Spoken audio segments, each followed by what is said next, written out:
Bonjour à tous. Aujourd'hui, notre petite chronique revient sur le passé de notre village, sur le passé de Civrieux. On sait avec certitude que le site de Civrieux a été occupé dès les temps préhistoriques, comme l'ont montré les fouilles de l'INRAP qui ont été faites sur le secteur des Verchères au niveau du nouveau lotissement. Mais pour l'heure, nous allons revisiter nos racines gallo-romaines. Commençons par l'essentiel, autrement dit, par ce qui a modelé notre territoire. C'est aux Romains que le Beaujolais doit une partie de ses vignes. Le territoire des Pierres Dorées notamment était déjà bien occupé à l'époque gallo-romaine avec des villas et des fermes disséminées. Mais qu'est-ce que c'était qu'une villa à l'époque gallo-romaine? Les villas gallo-romaines étaient de grands domaines agricoles où vivait et travaillait un maître, son personnel agricole, dont de nombreux esclaves. Des villas surplombaient la Saône et la Zergue, Châtillon, Pommier, Anse, qui s'appelait à l'époque Assa Paolini. C'était la première grande étape sur la voie de l'océan qui menait de Lugdunum à Boulogne-sur-Mer. On reparlera ultérieurement d'Anse parce que son passé est absolument fascinant. On a planté de la vigne sur les coteaux qui entourent la villa. Le maître avait fait porter des plants d'Italie ou des provinces lointaines de l'Empire, Rhodes ou l'Espagne. Les paysans gaulois ne connaissaient pas ce qu'ils appelaient un arbrisseau que les envahisseurs romains ont introduit. Il y a eu sans aucun doute une villa à Civrieux.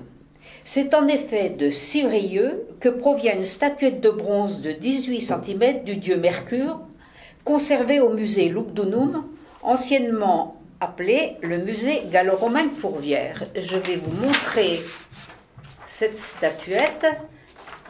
Voilà. Et qui était donc le dieu Mercure? Mercure était un dieu particulièrement apprécié en Gaule romaine. La divinité gréco-romaine était assimilée à une ou plusieurs divinités celtiques.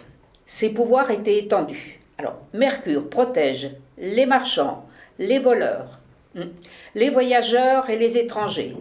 Mais aussi, et c'est une originalité propre à la Gaule, il protégeait les artisans. Mercure, son nom est lié au mot latin merx, qui veut dire marchandise et qu'on retrouve dans le mot commerce, commercer, etc. Ses attributs traditionnels sont la bourse qu'il tenait à la main, le plus souvent le chapeau à large bord porté par les voyageurs, qu'on appelait le pétase, et le pétase de Mercure était muni à l'origine de deux ailettes. Parfois, en Gaule comme ici, les ailes sortaient de la tête et non pas du chapeau. Il tenait aussi le caducée et portait des sandales ailées. Il était accompagné aussi parfois d'un coq et ou d'un bouc. Il y a un second élément qui rappelle les origines gallo-romaines de Civrieux, c'est son nom. Quelle est en effet l'origine du nom de Civrieux et celui des gens qui l'habitent, le mot sévérien? L'étymologie du nom Civrieux également prouve que le village était occupé à l'époque gallo-romaine. Le fondateur d'un domaine, d'une villa, donnait son nom à l'endroit où il s'installait. Le fondateur de Civrieux s'appelait Severus ou Severus. À partir de ce nom, dans notre secteur notamment, on formait un adjectif en ajoutant le suffixe acum ou iacum.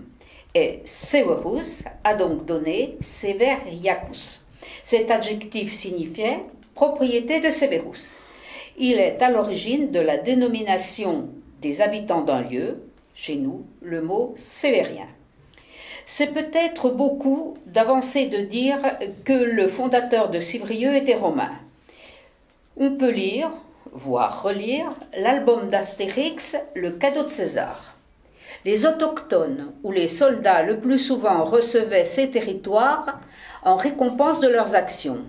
Et pour faire bien, ils n'hésitaient pas à prendre un nom romain. Qu'en est-il de notre Severus? On l'ignore bien sûr, mais c'était peut-être un Gaulois, peut-être venait-il d'une région de l'Empire romain.